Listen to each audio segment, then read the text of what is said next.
1. We begin the exhibition in chronological order.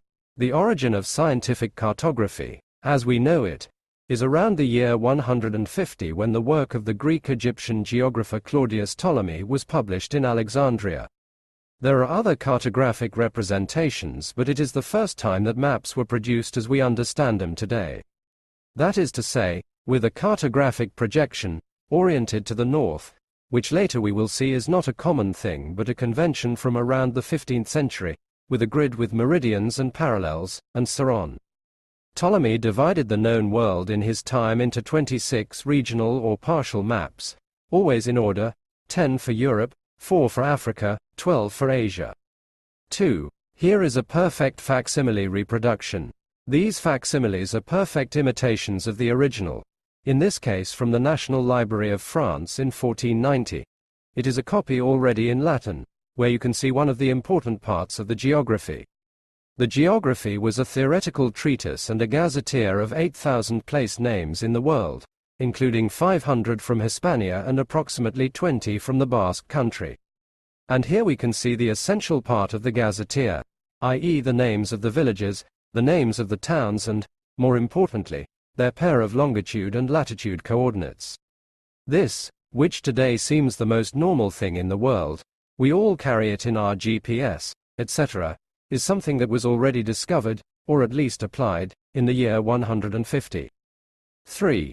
In the Ptolemaic model, the second map of Europe was Hispania.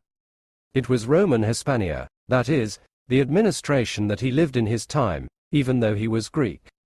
Well, within that map, one thing that very few people probably know is that the oldest map of Spain and the Basque Country that exists is in Greek. It is not in Latin, it is not in Spanish, it is not in Basque, it is in Greek, because it was made by this geographer, whose mother tongue was Greek. In the modern sense of map, not in fuzzy medieval representations, this is the oldest map. It is contained within a codex of Ptolemy's geography, in Byzantine Greek, from around 1300, because earlier copies have been lost. It is in the custody of the Vatican Apostolic Library. The shape of the peninsula is quite strange, but this is the shape that Ptolemy assigned to it, obviously with the errors of his time. In fact, if we look at it, and we are going to see it in some other map, all the Ptolemaic maps are the same. Precisely, because what Ptolemy gave were some instructions to, from a series of coordinates, translate that into a map. Whenever we see a map with this strange figure of the peninsula, it is Ptolemy's map of Hispania. In the region of the Basque Country, with the labels in Greek, in a manuscript that is difficult to interpret, Ptolemy already represented the 4 peoples or tribes that, according to ancient Roman and Greek geographers, inhabited what is now the Basque Country, which are from west to east, the Autrigones, the Caristos, the Vardulos and the Vascones.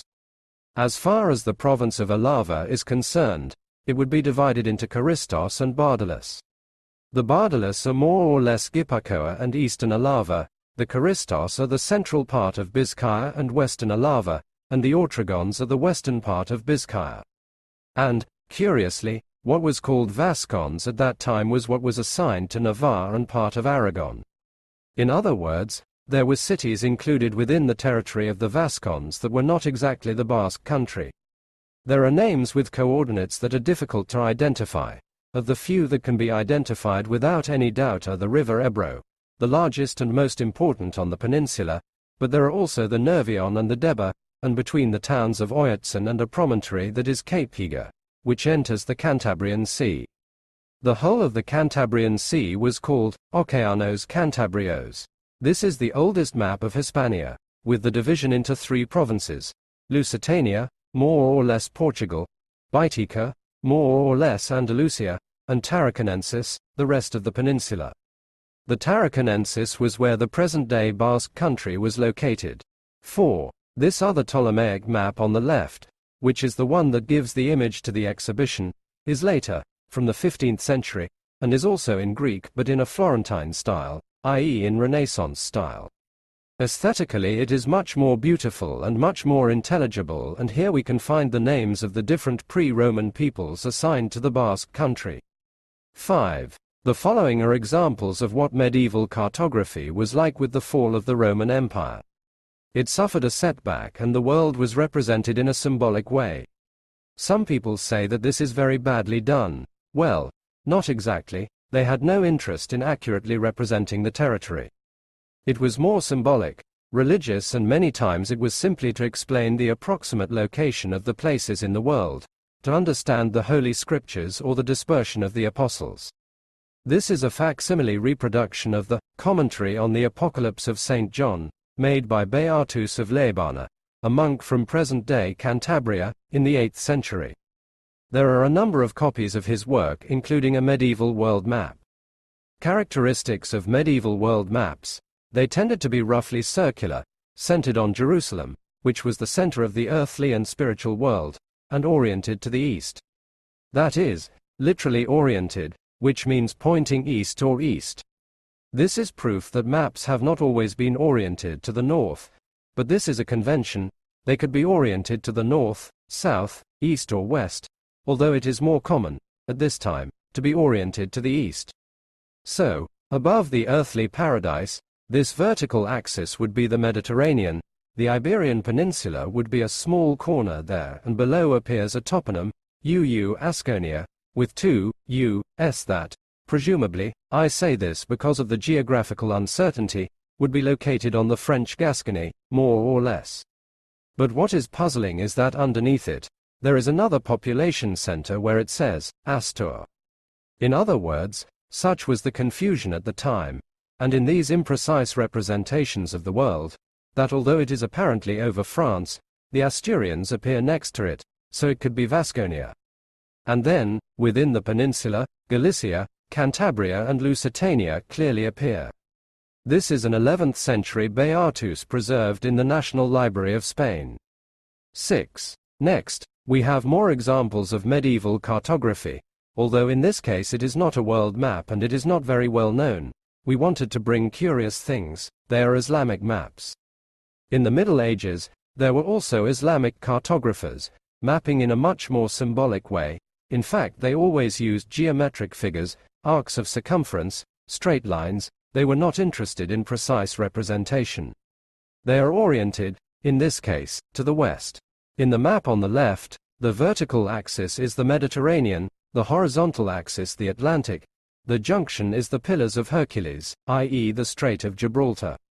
On the right is the peninsula, very important for this 10th century Persian cartographer, because it was Al-Andalus for many centuries, and it shows Spanish and Portuguese cities on the coast. In red, these three large islands are Crete, Cyprus and Sicily. And on the right, in this square that appears here, as a kind of border outside Al-Andalus, it says, once transliterated, Bilad Bascons, which means the country of the Basques. There was Al-Andalus, which was what was known, and outside it, in a territory of infidels, of Christians, of others, of Franks, there is the country of the Basques. In this other map on the right, which is inside the atlas itself, the Iberian Peninsula is represented as a circumference, with its coastal cities. In the center, in red, is Córdoba, the capital of Al-Andalus for centuries, hence its importance, and again, within the peninsula, in the lower right, we see, in this case, the word Baxus. Sometimes there were errors of interpretation. They were copyists who copied from one another, just as in Christian manuscripts. We assume that the copyists or scribes knew how to read and write, but this was not always the case. They were gentlemen who painted drawings, which were sometimes letters and could make mistakes. So this, Bilad Bascons, in other Islamic manuscripts appears as Baxus, or Bascunas, or similar variants. Well, if this is the region of the Basques, this other triangle next to it is the Franks. Here it says, a franja, which is France. And that triangle, again, is the Rock of Gibraltar. Well, these are representations because we also wanted to bring examples of Islamic cartography. 7. This is a very late medieval world map. It is curious because it is almond-shaped, dating from 1457. At this time, the Mediterranean region was already obtained from the nautical charts which, as we will see later, did represent it correctly, which emerged in the Middle Ages, but the rest was very diffuse information. Here we can see the peninsula clearly drawn, and among the few toponyms there is Biscay, and it is erased by deterioration. But it is an appearance of the Vizcaya label on a medieval world map. And here I would like to clarify for those who are not from Biscay not to feel offended, because there was a long period of time when Vizcaya was called practically the entire Cantabrian coast, but not only the rest of the Basque Country, but we will see some maps where Vizcaya includes Cantabria and even Asturias.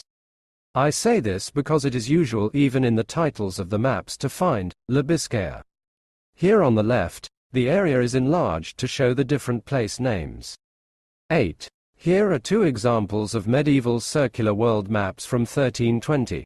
Those who are not familiar with them will find them difficult to understand. Facing east, the peninsula and the Mediterranean appear at the bottom, and here, curiously, we do find the toponym, Gasconia, below Navarre and above Hispania, i.e. located approximately in its correct position. The one below is a printed version of one of these manuscripts by Pietro Visconti. This one is from the year 1611, and here we also find it written with a V, Vasconia, located more or less at the tip of the Bay of Biscay. In other words, there are representations, but the medieval world maps were very simple, with just a series of place names, and this is one of them. 9. We move on to a completely different block. Coexisting with the medieval maps of the world, in the 13th century, nautical charts or sea charts appeared. They coincide with the introduction of the compass in the Mediterranean and, precisely, they are constructed from compass bearings and navigation distance estimations. It is difficult to see if one's eye is not trained, but on the left one can make out the southern coast of the peninsula, Cadiz, the Strait of Gibraltar, the east coast, the Mediterranean, the Balearic Islands, the boot-shaped peninsula of Italy, the north coast of Africa and the sea. Characteristics of nautical charts. First, they did not have information about the interior of the land, because their purpose was not topographical information but to navigate.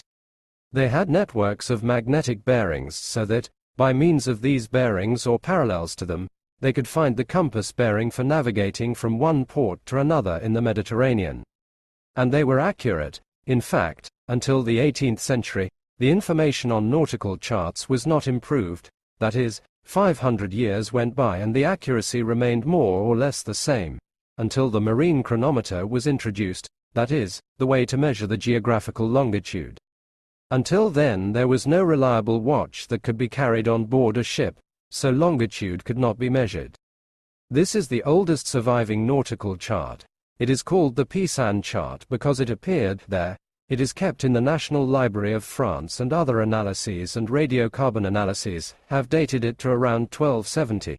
And to the north of the peninsula, in a very schematic and very erroneous way, the Atlantic coast, a sketch of the British Isles because this coast was not known to them. However, here we see the place names, Gasconia, and Sancto Sebastiano. This is the first time that a place name from the Basque Country appears on a nautical chart, and it is San Sebastian. It even appears on the oldest surviving nautical chart. Normally, important ports would appear, from the point of view of navigation, which are also labeled in red. 10. This is another late example of a rather more recognizable nautical chart. It is the Benincasa chart of 1508, and here, apart from the usual coastal place names, Fuenterrabía, San Sebastián, Bilbao, Bermeo. Many of these nautical charts were Italian, the other major school was Mallorcan, and they were in Catalan. If we read the toponymy we find what we would consider to be serious errors, the result of Italianizing the names and then copying them badly from one version to another. We are going to find curious errors, all of which are mentioned on the signs, for example, Laquita, which would be Lecatio, Magalarco, which is Cape Machichico, Plaencia, which would be Plencia, and Puerto Galito, which is Portugalite for the Italians. So, we are going to find curious variants of the names. In this case, it doesn't even say Biscaya, I see that it says Buscalia. These are common mistakes. On the Pyrenees it says Gasconia. 11. We continue to see examples of nautical cartography. These nautical charts are from the 16th century, by a Portuguese cartographer called Diogo Hormim. The one on the right is oriented to the west, and, among the coastal place names, we see Fuenterrabía in red, Bilbao in red, but in between are practically all the important ports: Zumaya, Guetaria, Orio, Bermeo, Ondaroa. And here we see Biscaya, again even with a flag.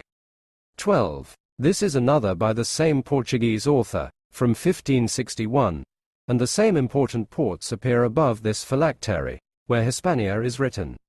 These recognizable place names always appear perpendicular to the coast, which is how the nautical charts were made. We have to go to the other room to continue with the nautical charts. 13. As I mentioned before, the validity of these medieval nautical charts was extended, without gaining much in accuracy, until the 18th century. There is a milestone in the history of mankind and in the history of cartography as well, which is the introduction of modern printing in Europe. Not the invention, which was not invented in Europe, because it already existed in China. The introduction of modern printing ushered in a period known as the incunabulum period, the incunabulum period being the period from the introduction of the movable type printing press by Gutenberg in Europe, roughly 1455, to 1500. The exact date of publication of the first printed book in history, the Gutenberg Bible, is not known. There is also an incunabulum period for maps. Maps started to be printed a little later than books, in the 1470s. Earlier charts were drawn on parchment, animal skin, and had a shape where you can even see the neck of the animal. Paper was not used. It was a more resistant material, and some of the ones we have seen were not used for sailing, nor those luxurious nautical atlases, because they were very ornamented with gold, silver. Made by miniaturists, and nobody was going to put that on a ship to destroy it in 2 uses. So that's why they have come down to us. The nautical charts used on board a ship were obviously destroyed with use. They are examples made for noble people, people with money, illustrious people who collected them or kept them. They were objects of ostentation. When the printing press appeared, knowledge in general and part of the maps became popular or reached many more people. These 3 nautical charts are part of the first printed nautical atlas in history. They are by a Dutchman, Wackenaer, and date from 1584. They contain severe cartographic errors. In some bibliography, I have read that Wackenaer's charts are remarkably accurate, but this is nonsense. We can see the Basque coast, and it goes more or less from here, which is San Juan de Luz, to Castro Urdiales. If you look at the toponymy, you will see that San Sebastian appears practically where Fuenterrabía should be. In this bay, which is supposed to be San Sebastian, there are toponyms such as Philolet, Peroses, or Otera, that I don't know what they are. This is the result of a Flemish cartographer, who speaks and writes Dutch, taking the information from a local source, going through I don't know who, then an engraver came along and engraved it on the copper plates that we will see later, and ended up with the ultimate nonsense, which is placing, for example, Bilbao to the east of Cape Machichaco. Here we see Biscayan Pars, that is, the part or region of Biscay. And these above are elevation views, which we will see more nautical examples later because, apart from the chart, sometimes we draw what exactly you see on a ship when you sail. These are the peaks, these are the heights, and you will see it with your eyes as I have seen it. There are 2 more nautical charts of the coast of Biscay, which goes along the Cantabrian coast from Clans to Laredo, and the Asturian coast, from Ribadesella to Avilés. To give us an idea of the bewilderment that existed when foreign cartographers produced local maps. They are very pretty, but they are not an example of cartographic precision. 14. More examples of nautical charts, somewhat more modern, from the 17th and 18th centuries from the Bay of Biscay. In this case, you can see that the only 2 place names on the coast are Galice and Biscaya, which covers the Basque Country, Cantabria and part of Asturias. And this one on the right, which is larger and better seen, is an example of what are called spherical charts. There is a book by Pérez Reverte called La Carta Esférica. Medieval nautical charts didn't have a projection. They had a network of courses, but without a mathematical way of going from the spherical surface to a flat chart. Spherical charts use cartographic projections. They are for navigation and also have an orthogonal network of meridians and parallels. This does not exist on Earth. The meridians converge at the pole, so to make them orthogonal you have to deform the chart as you move away from the equator, so that when you plot a course on the map, it corresponds to the one you would mark on the compass. Remnants of medieval charts are the wind roses, the network of courses, all highly decorated.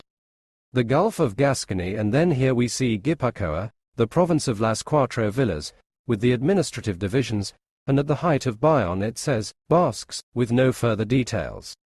15. Another example of another nautical chart, illuminated by colors in the regions, Asturias, which does not coincide with the current Asturias, La Biscaya, that extended Biscay, and here they call it Cantabrian Ocean, or Vulgo Mar de Biscaya, that is, Oceanos Cantabrios, which is what the ancients already called it as we have seen before in the Ptolemaic map. Or Vulgo, that is, as it is commonly known, Biscaya Sea. 16. In the 15th century, various Ptolemaic atlases began to be produced. Ptolemy's geography dates back to the 2nd century, but all the codices were lost until a Byzantine scholar, in 1300, made the first map we have seen, and later Ptolemy's geography was translated into Latin and reached the West, Florence, and that is where its popularity took off, and despite being a book written in the 2nd century it became the official geographical science because it was much better than those medieval mappamundus, which we have seen, with which it coexisted.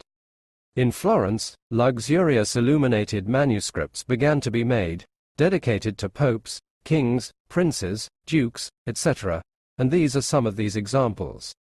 The first modern maps are the ones that appear in the middle of the 15th century, when obviously they realize, for example, that the shape of the peninsula is not this one, because they know it from the nautical charts.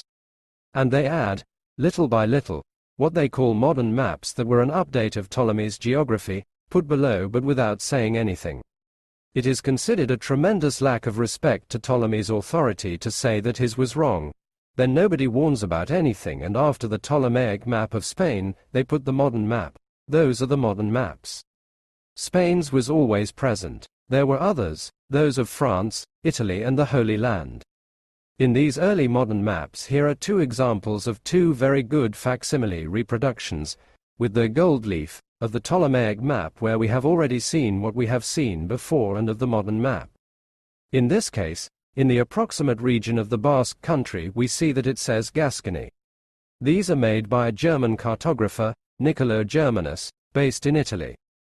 In the toponymy, we see Bayona de Gasconia, Figo, which is the Cape of Higa, San Sebastian, Bermeo and Bilbao, and the rest appears quite empty. 17. Those were from the 1460s. In 1477, after the introduction of the printing press, the first printed edition of Ptolemy's geography appeared, and a year later this edition of the left was published in Rome.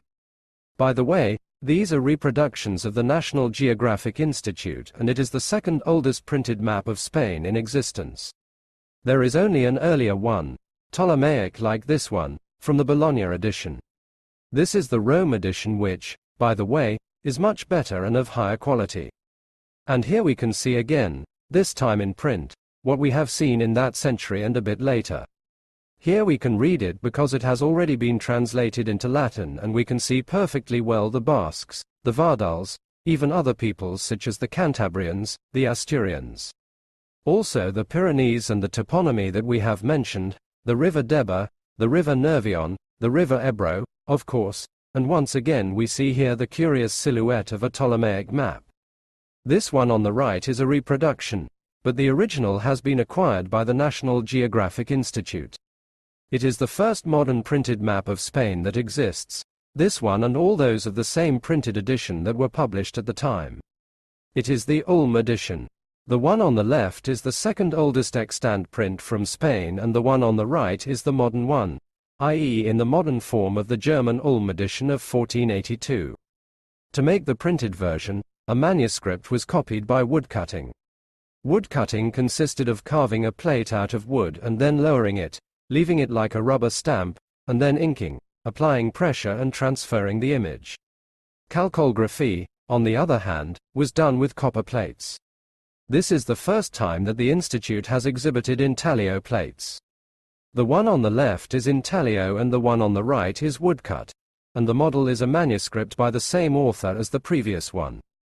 And again we see exactly the same Gasconia in the same place, the same Bayonne, the same Figo, the same San Sebastian, the same Bermeo and the same Bilbao. At the bottom, in green, is Regnum Navarre, and further down the Kingdom of Granada. It should be borne in mind that Spain did not exist as a nation in 1482, which is why different kingdoms appear prior to its formal constitution. 18. Despite being printed, only one copy of this other map has survived. It is a map in 4 plates and 4 sheets and is the first exempt map of Spain in existence. Normally the maps were included in Ptolemy's geography, but exempt means published to be sold or distributed separately, in this case in 4 sheets. It is by an Italian, Vavasor, from 1532 and, again, if we go to this area we can see that in this case it says Biscaya, and its label falls invading part of Cantabria as Castro Urdiales. This is the first appearance of the Basque Country on the first extant exempt map of Spain. The cartographic printing industry was not very widespread in Spain precisely because at this time, especially in the 16th century, the Netherlands were under the Spanish monarchy, so the main centers of cartographic production and printing were in Antwerp, Amsterdam. And the King of Spain, Philip II in this case, sent him to the workshops in Flanders. So, the Spanish printed cartographic production of the 16th century is quite poor. 19. This simple map is the cover of the Libro de las Grandeses y Cosas Memorables de España, Book of the Greatness and Memorable Things of Spain, and on its cover is the first printed map of Spain printed in Spain. We can see that it is not a marvel, precisely, from 1548, but it was not a very thriving industry. We have phylacteries with the different regions, including Vizcaya and Guipuzcoa, the first appearance of these place names on a printed map in Spain. Within the description of the greatness and memorable things, he focuses on the town of San Sebastian and Fuenterrabía, which he considers to be the most illustrious of this region of Biscaya. These were small xylographic stencils that were reused, so that in this case it is clear that the views of San Sebastian and Fuenterrabía are exactly the same. It was very common in these early illustrations to try to reproduce a city, but firstly it was invented and secondly it was the same for San Sebastian, Fuenterrabía or Algiers. 20. This is a curious map. It is intaglio, that is, engraved on copper, by an Italian author, Lefreri. In the middle of the 16th century, the Italians take over. Here is where they begin to change the technique. They pass from the xylography to be practically only intaglio. This one is copied from the model of the peninsula of other modern maps of Spain published previously, and we can see that there is practically no toponymy. In fact, in the part of the Basque Country, there is only a Biscaya and font which is Fuenterrabía. This is a rather strange map, because it is not of Spain, it is not of France, it is not of the Mediterranean and, in fact, it is entitled La Vera Descriptione, that is, the authentic description, de toda la Francia, toda la España, toda la Flandria, which is what comes out. At that time, this man made factitious atlases. He didn't publish bound and ordered editions to sell, but one went to the workshop and said, "I want an atlas with these specific maps." And this gentleman, who had the plates, made him, printed them, cut him out and you took what you wanted. No two Lefreri atlases are the same because they were made to the consumer's taste. So they are quite rare maps and we acquired this one a couple of years ago. 21. We are going to enter another milestone, which is the emergence of the first modern maps, and by modern we mean maps that no longer have a Ptolemaic influence. All the atlases that were published, more or less, until the second half of the 16th century, were more or less updated editions of Ptolemy's geography. In 1570, the first modern atlas in history was published, in the sense that it no longer had a Ptolemaic influence. Why is it a modern atlas? An ordered collection of maps, intended to be published together, in the same format, arranged geographically and with a literal description, not just the maps. It is the Titrum Orbis Terrarum, by Ortelius.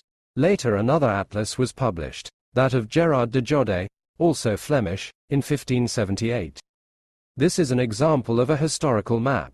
What is historical cartography? The one that reflects historical facts, not the ancient one that is sometimes confused. This represents the Roman Hispania of the ancients. And here we can see again, now on an updated map, and more or less in its place, all that was represented by Ptolemy, Pomponius Mela, Pliny, Strabo, etc., which are, among others, the Nerva Fluvius, which is the Nervion, the Deba, the Iberus, which is the Ebro, Oesopolis, which is the city of Oasso, which is Oiatzen in Greek, and the Oasso promontory, which would be Cape Higa. All of this has already been captured on a map in a modern form. 22. In the first edition of the Theatre, that first modern map, the only map included was of the whole of Spain. There were no regional or partial maps. This one, in a rival atlas 8 years later, is a map of Guipuscoa. Nova Exactissima Descriptio. This is a new and very exact description of the province of Guipuscoa. It is the first printed regional map of any part of Spain. It dates from 1578, it is very correct. The source is local, the toponymy is good, and it is evident that it has not passed through many hands before reaching the engraver. Those who know the province will be able to find towns that should not even appear on this scale.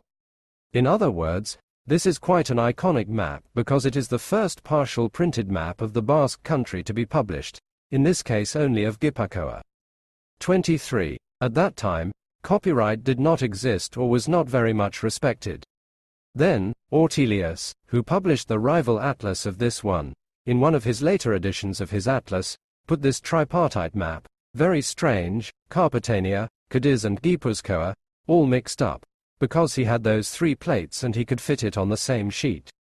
This is an exact copy of the previous one, but Ortelius, despite being generous with his sources, does not recognize de Jode, because they were rivals. It is an exact, literal copy, as you can see if you check the toponymy. And this would be the first partial map of a Basque province to appear in Ortelius's atlas. 24. This is the first complete map of the Basque Country, albeit slightly enlarged, to appear in a Dutch atlas. It dates from 1606. For political reasons, one of the most important cartographers of that time, Gerard Mercator, did not include maps of Spain in his atlas, neither total nor partial, probably for political motivations, for the wars of Flanders, etc. Hondius, who is his successor, buys the copper plates, that now we will see, and publishes a new version of the atlas and already begins to include partial maps, and one of them is this one, that is titled, Legiones, Biscayae Guipuscoae. A map of Leon, thus extended, Vizcaya and Guipuzcoa. Vizcaya appears, again reaching as far as Laredo. Guipuzcoa is again copied from those examples we have seen. Apart from the fact that copyright did not exist, the sources for a Dutch author were not excessive either. Once a map was made, they were all copied. 25. This is the first time we have exhibited it. It is a zinc reproduction of the original copper plate used to print this map, not the original, which does not exist. Obviously it would be invaluable. It can be touched. It was the same but in copper, engraved in a hollow, with a burin. It was painted, cleaned, the ink was retained in the grooves, pressure was applied to it in a press, and this came out. It also left an imprint around the plate, which is one of the signs of a map's authenticity. As everything printed is upside down, in a mirror image, when printing the image is rotated, it was very common for an engraver to make mistakes, especially if he did not know the language, or the draftsman transferred the drawing to the plate and did not realize that it had to be mirrored, and sometimes errors in toponymy appeared. 26. More Dutch maps, in this case from the Bleu firm, a Dutch family saga. They are 2 slightly different versions of the same plate, published in different decades. The one above, by Father Joan Bleu, a map of Biscaya, Guipuscoa, Cantabriae veteris pars, i.e. with the old parts of Cantabria. And the one below, which is practically the same. If we look, we will find some corrections. Someone has modified a place name, added the coat of arms of Vizcaya, the traditional one with the 2 logos, a blank coat of arms, which was probably going to be that of Guipuzcoa but was left blank, sometimes these things happen. If you look at the title, it has changed because all other also appears. The Sun has corrected and added all other on the same plate but with corrections. It was very easy to correct a plate because copper is a very soft material. It is burnished, that is, pressure is applied and the groove is flattened. In fact, the plates simply wore out through use. Every few hundred copies they had to be reworked, and sometimes they took advantage of another very common practice, when they inherited or bought plates to erase the name of another and put their own name on top, they changed the publisher and the same plate was reused. 27. From the same period, if the first printed regional or partial map of the complete Basque country that appears is from 1606, the following year the first pocket atlases appeared. These atlases were still very expensive despite the fact that printing had made them cheaper. They were an attempt to reach a much wider public by reducing the format and making it cheaper. So, this one on the top left is the first miniature or pocket version of the first Hondius map we have seen, the one on the plate, which is entitled Biscaya e Legio, and we wanted to display it open to show the format and with the description next to it. Below we can see another version, even smaller with Gipuzkoa, Vizcaya, and are all miniature copies of that. And on the right, some more examples of other atlases published in the first half of the 16th century. This one below, for example, is curious because it is a pirate edition of the one by Hondius, in which this publisher, who was unknown, Klapenburg, copied the title page and gave it the names of known authors, such as Mercator, to make it look as if it were the authentic one. At that time nobody was fined for that. 28. Let's go back a few decades in time. Before that we have stayed around 1650 approximately. The first modern atlas in history, that of Ortelius, was published in 1570. At that time choreography was linked to geography, because that is what Ptolemy said. Geography was what we understand as cartography and choreography was the views of cities or landscapes. 2 years after that first atlas, the first atlas of world cities, which are views of cities, was published, which is this, Civitatis Orbis Terrarum, which literally means cities of the world. It was published in Antwerp as well. In this atlas, which had 6 volumes published in successive years, several landscapes of Basque cities are included. Specifically, San Sebastian, on the same page as Burgos, Bilbao, and this one, which covers the door a little, is San Adrian. And here, pay attention to the figures, because here there is a lady and it says, Nobilis Matrona Vizcana, meaning Basque, where a married woman with children appears and next to her, Nobilis Virgo Vizcana, i.e. a Biscayan maiden, a young girl. And here, Biscayan villains going to the market in Vitoria, Biscayan and Gascon maidens, women from San Juan de Luz, women from Bayonne and other churchgoers. In other words, they bring out costumbrista scenes so that people are interested and see what is there, but it is curious above all because of the characters. These characters will later be repeated in the ornate maps that we are going to see now. 29. In this one of Bilbao, on the left-hand side you can see the Portugalite bar, then Bilbao taken from Mirabilla. Apart from showing the city, the aim of these views was to show characters, customs, curious things of the time because they didn't have internet, not even photography, and this was the way to illustrate themselves. It is curious because it is titled Bilbao, with a V, which is a nonsense, yes but no. The author is Flemish and, in this legend, he invents a film that Bilbao comes from bellum vadum, in Latin, which means a beautiful river crossing with surely very little reliability. 30. San Sebastian appears in the first edition always accompanied by Burgos. Anyone who knows San Sebastian will recognize perfectly well that this view is taken from nature by a man called Joris Hofnagel, who spent several years in Spain making views of cities from nature and then passed these drawings on to the publishers so that they could engrave them. There are many views of Andalusia, but Madrid, which was the capital of the most powerful empire in the world, was never in the Civitates, because this man did not go through Madrid. He spent several years in Andalusia and cities, without detracting from the fact that they are not as important as other important provincial capitals, appear there. Here San Sebastian appears, the Conca beach, the old part of the city and, of course, a very typical motif of Renaissance art, which is San Sebastian Assitiado. Saint Sebastian suffered martyrdom. They tried to kill him with arrows and did not succeed, but then they tried again and this time they did. Mount Ergal appears, which can be seen perfectly, the Arumare and the beaches of Zuriola, Gro, the island of Santa Clara, Ageldo. This is a natural view. 31. A little after those first Dutch maps that appear, there appear, for aesthetic questions, the bordered maps, so called because they have a border that surrounds them. In this border these views of cities, these characters and sometimes the coats of arms, were taken from the Atlas of Cities of the Civitatis Orbis Terrarum, reduced in miniature. This, which dates from 1610, is the first known ornamented map of Spain. The view of Bilbao appears here, among many others of the peninsula. Here we have another one where Bilbao or San Sebastian do not appear, and yet, among the rows of characters, there are the Hispanic, in general, the Castilian, the Biscayan dressed in their presumed attire, the Lusitanian and the Granadian, and here their corresponding characters but in female, the Biscayan woman.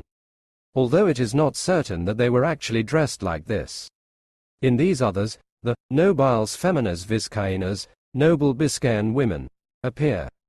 What they did was to represent male and female figures in order to see the attire and sometimes different social classes, the nobles or, as it says here, the Biscono indigena, that is, the normal people, sometimes put on the rustic. 32. Here we come to several pieces from Pedro Teixeira's atlases from 1634 to 1636. Teixeira was a Portuguese cartographer who worked for Spain, and one of his commissions was, for military and strategic reasons, to make a description of the Spanish coast. In fact, he was on campaign, taking natural views and made a description of the entire coast of Spain. All these views are of the Basque coast, are more or less ordered, begin at the border with France and run counterclockwise along the coasts of the peninsula. Province of Guipuzcoa, with its coat of arms, all this is taken from the atlas. It is perfect because it is taken au naturel with observations from a boat. The coast of Guipuzcoa, the river Bidasoa, which would be the border with France.